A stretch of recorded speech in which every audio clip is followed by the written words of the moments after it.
Hello again. Got a question. You know, I posted a couple of videos recently. I talked about how Obama ignored Congress and cut a deal with the Taliban and got a Sergeant Bowe Berghdahl returned. And he traded off 5 radical extremist Muslims that were being detained at Guantanamo. Now, got a question to ask.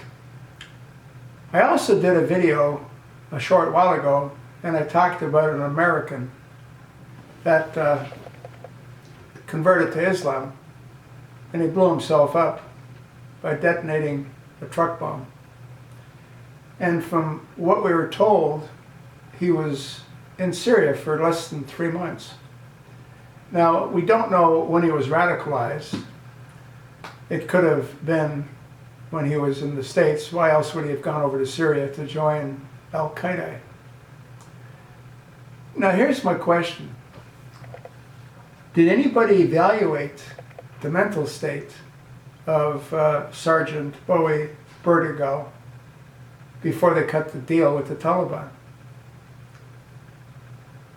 How do we know that we didn't trade 5 radical extremist Muslims that are responsible for countless deaths, probably of American deaths as well? We didn't trade them for, in essence, another Manchurian candidate. Do you not think that it's very possible that Bowe was converted to Islam, having been imprisoned by the Taliban for 5 years? I don't know. I got to think that very well might be the case. I got to think that he's got to be put under close observation. But who's going to do that? The Attorney General, Eric H. Holder, and his Department of Injustice? I mean, his Department of Justice? And that wasn't a slip of words. That's really what it's become. It's not a Department of Justice. It's a Department of Injustice.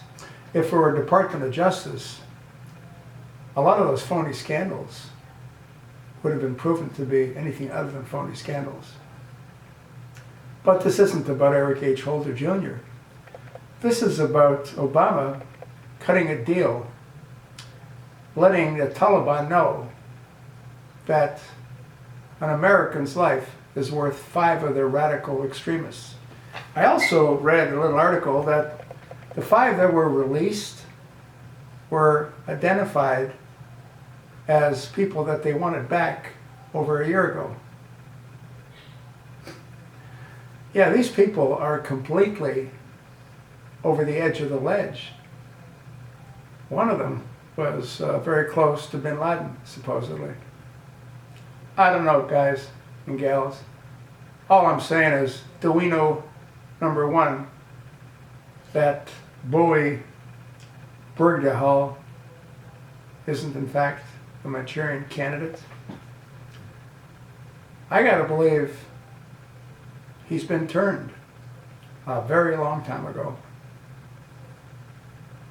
I gotta believe that's the first thing that should have been looked at, is his mental state. I think we did a terrible thing. Not because I would like to see Bowe incarcerated, which I don't believe he was. I think he was flipped. I think he's one of them. And I think we're going to find out. If nothing else, he should have been evaluated. But he wasn't. Obama just cut a deal. Obama also was interested in returning the blind sheik, but he knew it would cause an uproar. Along came Fast and Furious. Along came a lot of other phony scandals, all of which are designed to do what? To destroy the American way of life. Obama has shown the Taliban that will negotiate. How many more Americans are going to get kidnapped and traded for their insane, radical extremist, incarcerated Muslims in Gitmo? I don't know. I just think the American people deserve better. What do you think? I told you what I think.